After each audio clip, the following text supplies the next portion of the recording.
Hi hello welcome to P S C tricks with Ammu.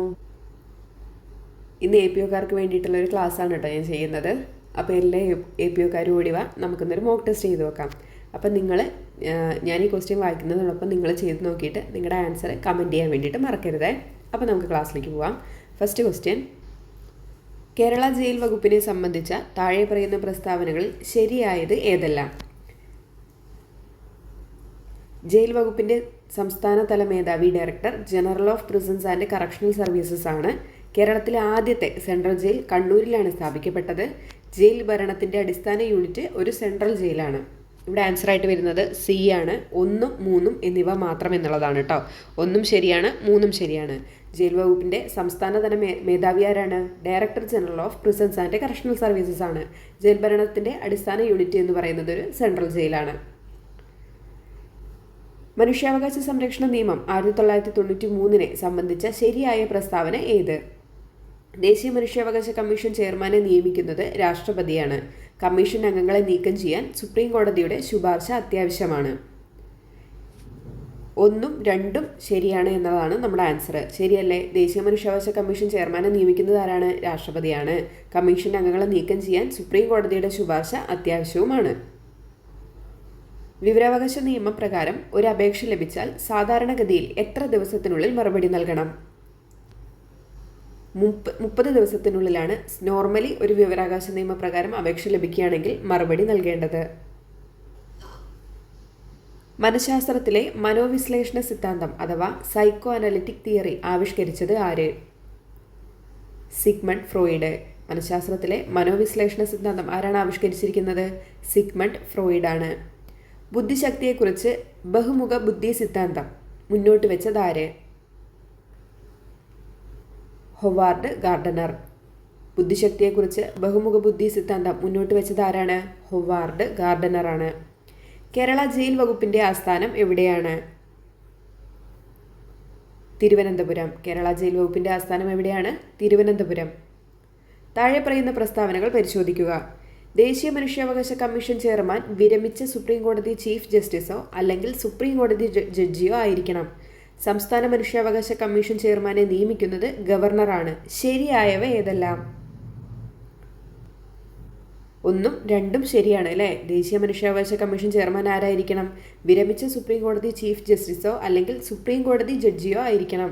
പിന്നെ സംസ്ഥാന മനുഷ്യാവകാശ കമ്മീഷൻ ചെയർമാനെ നിയമിക്കുന്നത് ആരാണ്? ഗവർണറാണ്. ഇത് 2 ശരിയാണ്. വിവരാവകാശ നിയമം ഇന്ത്യയിൽ നിലവിൽ വന്നതെന്ന്? വിവരാവകാശ നിയമം ഇന്ത്യയിൽ നിലവിൽ വന്നതെന്ന്? 2005 ഒക്ടോബർ 12. വിവരാവകാശ നിയമം 2005 ഒക്ടോബർ 12 ഇന്ത്യയിൽ നിലവിൽ വരുന്നത്. നിങ്ങൾക്ക് കിട്ടുന്നുണ്ടല്ലോ അല്ലേ ആൻസറൊക്കെ? ഒരു വ്യക്തിയുടെ പെരുമാറ്റത്തെയും ചിന്തകളെയും കുറിച്ചുള്ള ശാസ്ത്രീയ പഠനമാണ് എന്താണ്? സൈക്കോളജി. ഒരു വ്യക്തിയുടെ പെരുമാറ്റത്തെയും ചിന്തകളെയും കുറിച്ചുള്ള ശാസ്ത്രീയ പഠനത്തിൻ്റെ പേരെന്താണ്? സൈക്കോളജി അഥവാ മനഃശാസ്ത്രം.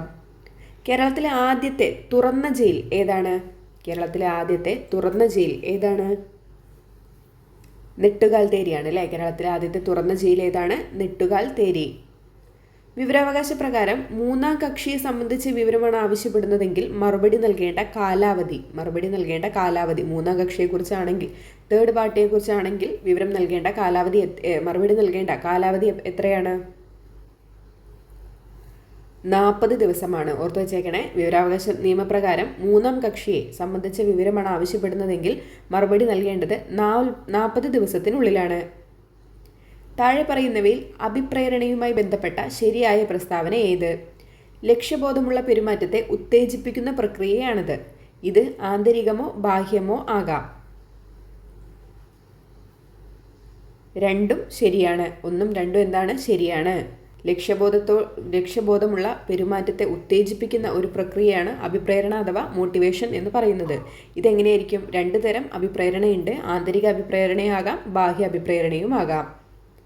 മനുഷ്യാവകാശ സംരക്ഷണ നിയമം നിലവിൽ വന്ന വർഷം? 1993. 1993 മനുഷ്യാവകാശ സംരക്ഷണ നിയമം നിലവിൽ വരുന്നത്. ബഹുമുഖ ബുദ്ധി സിദ്ധാന്തം അനുസരിച്ച് ഭാഷാപരമായ കഴിവ് ഏത് ബുദ്ധിയിൽ പെടുന്നു? ലിംഗ്വിസ്റ്റിക് ബുദ്ധി. ബഹുമുഖ ബുദ്ധി സിദ്ധാന്തം അനുസരിച്ച് ഭാഷാപരമായ കഴിവ് ഏത് ബുദ്ധിയിലാണ് പെടുന്നത്? ലിംഗ്വിസ്റ്റിക് ബുദ്ധി എന്നതിലാണ് പെടുന്നത്. കേരളത്തിലെ ജയിൽ വകുപ്പിന്റെ ആദർശവാക്യം അഥവാ മോട്ടോ എന്താണ്? പരിവർത്തനം പുനരധിവാസം. പരിവർത്തനം പുനരധിവാസം എന്നുള്ളതാണ് നമ്മുടെ കേരള ജയിൽ വകുപ്പിന്റെ ആദർശവാക്യം അഥവാ മോട്ടോ എന്ന് പറയുന്നത്. ഇമ്പോർട്ടൻ്റ് ആണ്, ഓർത്തു വെച്ചേക്കണേ. മാനസിക സമ്മർദ്ദം കുറയ്ക്കുന്നതിനായി ഉപയോഗിക്കുന്ന ഒരു രീതി? ധ്യാനം, അമിത ജോലി, ഉറക്കമില്ലായ്മ, ഏകാന്തത. ഇതിലേതാണ് മാനസിക സമ്മർദ്ദം കുറയ്ക്കുന്നതിനായി ഉപയോഗിക്കുന്ന ഒരു രീതി? ധ്യാനമാണ് അല്ലേ? ധ്യാനമാണ് ഈ കൊടുത്തിരിക്കുന്നതിൽ നമുക്ക് സ്ട്രെസ് കുറയ്ക്കാൻ വേണ്ടിയിട്ടുള്ള ഒരു രീതി എന്ന് പറയുന്നത്. കേന്ദ്ര വിവരാവകാശ കമ്മീഷനിലെ അംഗങ്ങളെ നിയമിക്കുന്നത് ആരാണ്?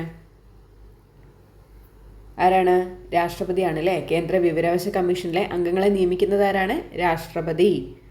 താഴെ പറയുന്നവയിൽ ഏതാണ് മനഃശാസ്ത്രത്തിലെ ഒരു പ്രതിരോധ തന്ത്രം? ഏതാണ്? ഐഡൻറ്റിഫിക്കേഷൻ ആണോ, പ്രൊജക്ഷൻ ആണോ, റിഗ്രഷൻ ആണോ, ഇവയെല്ലാം ആണോ? ഏതാണ്?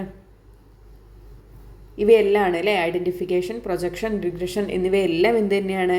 നമ്മുടെ ഒരു ഡിഫൻസ് മെക്കാനിസമാണ്. ക്ലാസ് കണ്ടിട്ടുണ്ടാവുമല്ലോ അല്ലേ എല്ലാവരും?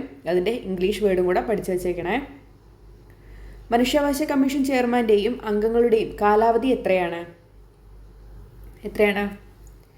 3 വർഷം അല്ലെങ്കിൽ 70 വയസ്സാണ്. റിപ്പീറ്റ് ആയിട്ട് വരുന്ന ക്വസ്റ്റ്യൻ ആണ്. മനുഷ്യാവകാശ കമ്മീഷൻ ചെയർമാൻ്റെയും അംഗങ്ങളുടെയും കാലാവധി എത്രയാണ്? 3 വർഷം അല്ലെങ്കിൽ 70 വയസ്സാണ്. കേരളത്തിലെ ഏക വനിതാ ജയിൽ സ്ഥിതി ചെയ്യുന്നത് എവിടെയാണ്? കേരളത്തിലെ ഏക വനിതാ ജയിൽ എവിടെയാണ് സ്ഥിതി ചെയ്യുന്നത്? തിരുവനന്തപുരത്താണ് അല്ലേ? കേരളത്തിലെ ഏക വനിതാ ജയിൽ എവിടെയാണ് സ്ഥിതി ചെയ്യുന്നത്? തിരുവനന്തപുരത്താണ്. അഡ്ജസ്റ്റ്മെൻറ്റ് അഥവാ സംയോജനം എന്നത് മനഃശാസ്ത്രപരമായി എന്തിനെയാണ് സൂചിപ്പിക്കുന്നത്? അഡ്ജസ്റ്റ്മെൻറ്റ് എന്നത് മനഃശാസ്ത്രപരമായി എന്തിനെയാണ് സൂചിപ്പിക്കുന്നത്? സാഹചര്യങ്ങളുമായി പൊരുത്തപ്പെടലാണോ? എപ്പോഴും ദേഷ്യം പ്രകടിപ്പിക്കലാണോ? മറ്റുള്ളവരിൽ നിന്ന് ഒഴിഞ്ഞു മാറലാണോ? അതൊരു പഠന വൈകല്യമാണോ? എന്താണ്? സാഹചര്യങ്ങളുമായി പൊരുത്തപ്പെടലാണ് അഡ്ജസ്റ്റ്മെൻറ്റ് അഥവാ സംയോജനം എന്നതുകൊണ്ട് ഉദ്ദേശിക്കുന്നത്. അക്രമവാസന, അഗ്രഷൻ കുറയ്ക്കാൻ കുട്ടികളിൽ വളർത്തേണ്ട ഗുണം എന്താണ്? സഹാനുഭൂതിയാണല്ലേ ഇതിൽ വളർത്തേണ്ടത്. അക്രമവാസന കുറയ്ക്കാൻ വേണ്ടിയിട്ട് കുട്ടികളിൽ വളർത്തേണ്ട ഒരു ഗുണം എന്താണ്? അത് സഹാനുഭൂതിയാണ് ഈ കൊടുത്തിരിക്കുന്നതിൽ കേട്ടോ. കേരളത്തിൽ എത്ര സെൻട്രൽ ജയിലുകളാണ് ഉള്ളത്? എത്രയാണ്? 4 സെൻട്രൽ ജയിലുകളാണ് ഉള്ളത്. കേരളത്തിലെ സെൻട്രൽ ജയിലുകളുടെ എണ്ണം എത്രയാണ്? 4. താഴെ പറയുന്നവയിൽ ബുദ്ധിശക്തിയെ സ്വാധീനിക്കുന്ന ഘടകങ്ങൾ ഏതെല്ലാം? പാരമ്പര്യം, സാഹചര്യം. ഏതാണ്? രണ്ടും ശരിയാണ്. താഴെ പറയുന്നവയിൽ ബുദ്ധിശക്തിയെ സ്വാധീനിക്കുന്ന ഘടകങ്ങൾ എന്തൊക്കെയാണ്? പാരമ്പര്യമുണ്ട്, സാഹചര്യമുണ്ട് അല്ലേ? കേരള ജയിൽ ഉദ്യോഗസ്ഥർക്ക് പരിശീലനം നൽകുന്ന state institute of correctional administration അഥവാ സിക്ക എവിടെയാണ്?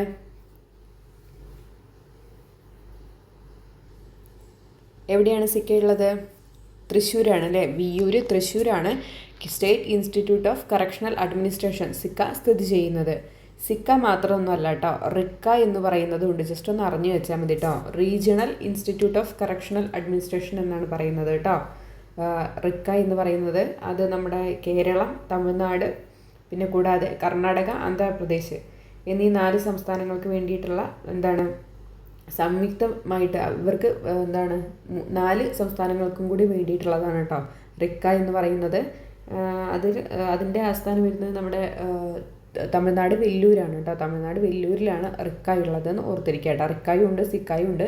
സിക്ക കേരളത്തിന് മാത്രമുള്ളതാണ്. റിക്ക എന്ന് പറയുന്നത് നമ്മുടെ കേരളം, ആന്ധ്രാപ്രദേശ്, തമിഴ്നാട്, കർണാടക എന്നീ 4 സംസ്ഥാനങ്ങൾക്ക് വേണ്ടിയിട്ടുള്ളതാണെന്ന് ഓർത്തിരിക്കുക.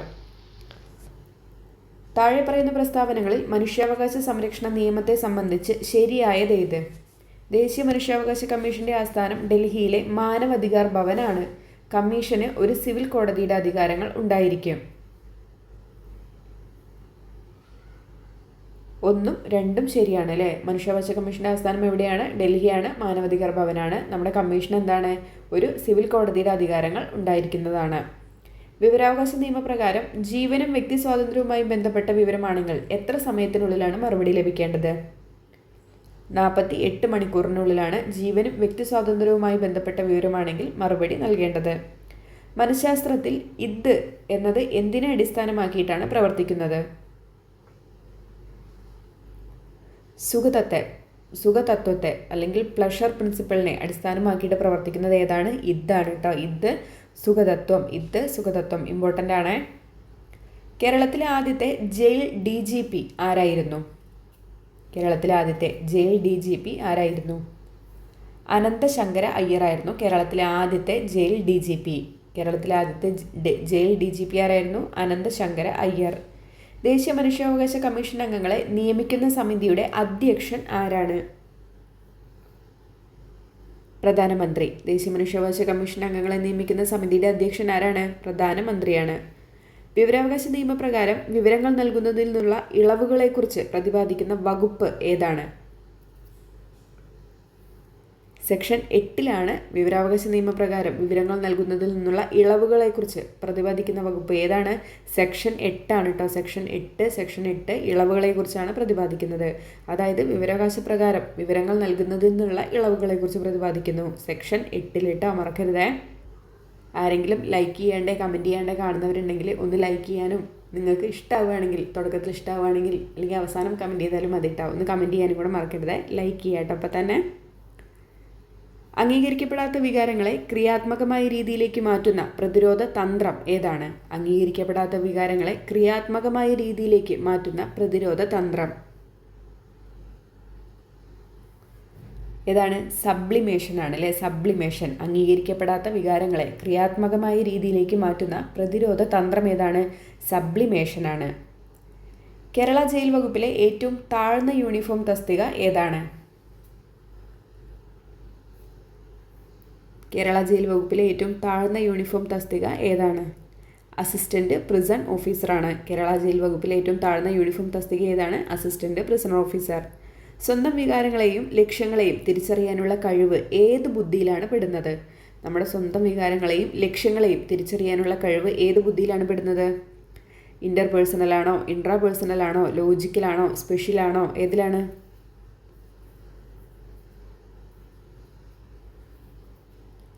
ഇൻട്രാപേഴ്സണൽ ബുദ്ധിയാണ് അല്ലേ? സ്വന്തം വികാരങ്ങളെയും ലക്ഷ്യങ്ങളെയും തിരിച്ചറിയാനുള്ള കഴിവ് ഏത് ബുദ്ധിയിലാണ് പെടുന്നത്? ഇൻട്രാപേഴ്സണൽ ബുദ്ധിയിലാണ് പെടുന്നത്. ഇംഗ്ലീഷും ഒക്കെ പഠിക്കുക കേട്ടോ. കാരണം ഇംഗ്ലീഷിലായിരിക്കും ചിലപ്പോൾ ക്വസ്റ്റ്യൻ കുറച്ച് തന്നിട്ട് അതിൻ്റെ ഒരു പേര് മാത്രം ഇംഗ്ലീഷിൽ കൊടുക്കും കേട്ടോ. ഇപ്പം നമ്മൾ കണ്ടിട്ടുണ്ടായിരുന്നു നമ്മുടെ അസിസ്റ്റൻറ്റ് ഫീമെയിൽ പ്രിസണർ ഓഫീസറുടെ ക്വസ്റ്റ്യൻ പേപ്പറിലൊക്കെ ഇംഗ്ലീഷും സൈക്കോളജിയൊക്കെ ചോദിക്കുന്നത് അതിൻ്റെ ഇംഗ്ലീഷ് വേർഡ് അങ്ങനെ തന്നെയാണ് ചോദിച്ചിരിക്കുന്നത്. അപ്പോൾ അത് കറക്റ്റായിട്ട് പഠിച്ചിട്ട് പോകാം കേട്ടോ. ലോകത്ത് ആദ്യമായി വിവരാവകാശ നിയമം നടപ്പിലാക്കിയ രാജ്യം ഏതാണ്? സ്വീഡൻ. ലോകത്ത് ആദ്യമായി വിവരാവകാശ നിയമം നടപ്പിലാക്കിയ രാജ്യമാണ് സ്വീഡൻ. സാഹചര്യങ്ങളുമായും വെല്ലുവിളികളുമായും പൊരുത്തപ്പെട്ടു പോകുന്ന അവസ്ഥയെ മനഃശാസ്ത്രത്തിൽ എന്ത് വിളിക്കുന്നു? എന്താണ്? അഡ്ജസ്റ്റ്മെൻ്റ് എന്നാണ് വിളിക്കുന്നത്. നമ്മുടെ സാഹചര്യങ്ങളുമായും വെല്ലുവിളിയൊക്കെ ഏറ്റെടുത്തിട്ട് എന്താണ് അതുമായിട്ട് പൊരുത്തപ്പെട്ടു പോകുന്ന, അതുമായിട്ട് ഇങ്ങനെ അഡ്ജസ്റ്റ് ചെയ്ത് പോകുന്ന അവസ്ഥയാണ് അഡ്ജസ്റ്റ്മെൻറ്റ്. അല്ലെങ്കിൽ എന്ത് പറയുന്നു നമ്മൾ? സംയോജനം എന്നും പറയും കേട്ടോ. തടവുകാർക്ക് തൊഴിൽ നൈപുണ്യ വികസനം നൽകുന്നതിനായി കേരള ജയിൽ വകുപ്പ് നടപ്പിലാക്കുന്ന പദ്ധതി. തടവുകാർക്ക് തൊഴിൽ നൈപുണ്യ വികസനം നൽകുന്നതിനായി കേരള ജയിൽ വകുപ്പ് നടപ്പിലാക്കുന്ന പദ്ധതി ഏത്? നൈപുണ്യാണ് കേട്ടോ. നൈപുണ്യ വികസനം, തടവുകാർക്ക് നൈപുണ്യ വികസനം കൊടുക്കാൻ വേണ്ടിയിട്ട് കേരള ജയിൽ വകുപ്പ് എന്ത് പദ്ധതിയാണ് നടപ്പിലാക്കുന്നത്? നൈപുണ്യ പദ്ധതിയാണ് നടപ്പിലാക്കുന്നത്. സംസ്ഥാന മനുഷ്യാവകാശ കമ്മീഷൻ ചെയർമാനെ നീക്കം ചെയ്യാൻ അധികാരമുള്ളത് ആർക്കാണ്? രാഷ്ട്രപതി. സംസ്ഥാന മനുഷ്യാവകാശ കമ്മീഷനെ നീക്കം ചെയ്യാൻ അധികാരമുള്ളത് രാഷ്ട്രപതിക്കാണ്. വിവരാവകാശ നിയമപ്രകാരം മറുപടി നൽകാൻ വീഴ്ച വരുത്തുന്ന ഉദ്യോഗസ്ഥന് നൽകാവുന്ന പരമാവധി പിഴ എത്രയാണ്? പരമാവധി പിഴ 25,000 രൂപ ആണല്ലേ. 250 മുതൽ അങ്ങനെ പോയി 25,000 രൂപ വരെയാണ് പരമാവധി പിഴ എന്ന് പറയുന്നത്. പുറത്തു നിന്നുള്ള അംഗീകാരങ്ങളോ സമ്മാനങ്ങളോ വഴി ലഭിക്കുന്ന പ്രേരണ ഏത് വിഭാഗത്തിലാണ് പെടുന്നത്? പുറത്തു നിന്നുള്ള അംഗീകാരങ്ങളോ സമ്മാനങ്ങളോ വഴി ലഭിക്കുന്ന പ്രേരണ ഏത് വിഭാഗത്തിൽ പെടുന്നു? ബാഹ്യ അഭിപ്രേരണ. പുറത്തു നിന്നാണ്, അപ്പോൾ ബാഹ്യ അഭിപ്രേരണ. കേരളത്തിലെ ആദ്യത്തെ സ്മാർട്ട് ജയിൽ ഏതാണ്? കേരളത്തിലെ ആദ്യത്തെ സ്മാർട്ട് ജയിൽ? പൂജപ്പുരയാണ്. കേരളത്തിലെ ആദ്യത്തെ സ്മാർട്ട് ജയിൽ ഏതാണ്? പൂജപ്പുര, തിരുവനന്തപുരം. സംസ്ഥാന മനുഷ്യാവകാശ കമ്മീഷൻ ചെയർമാനെ നിയമിക്കപ്പെടാനുള്ള യോഗ്യത എന്ത്? സംസ്ഥാന മനുഷ്യാവകാശ കമ്മീഷൻ ചെയർമാനായിട്ട് നിയമിക്കപ്പെടാനുള്ള യോഗ്യത എന്താണ്? ഹൈക്കോടതി ചീഫ് ജസ്റ്റിസ് ആയിരുന്ന വ്യക്തി, സുപ്രീം കോടതി ജഡ്ജി ആയിരുന്ന വ്യക്തി, ജില്ലാ ജഡ്ജി ആയിരുന്ന വ്യക്തി, എയോ അല്ലെങ്കിൽ ബിയോ. ഏതാണ് ആൻസർ ആയിട്ട് വരിക? ഹൈക്കോടതി ചീഫ് ജസ്റ്റിസ് ആയിരുന്ന വ്യക്തിയാണ് അല്ലേ. സംസ്ഥാന മനുഷ്യാവകാശ കമ്മീഷൻ ചെയർമാനായി നിയമിക്കപ്പെടണമെങ്കിൽ എന്തായിരിക്കണം? ഹൈക്കോടതി ചീഫ് ജസ്റ്റിസ് ആയിരുന്ന വ്യക്തിയായിരിക്കണം. BPL വിഭാഗത്തിൽപ്പെട്ടവർക്ക് വിവരാവകാശ നിയമപ്രകാരം അപേക്ഷാ ഫീസ് എത്രയാണ്?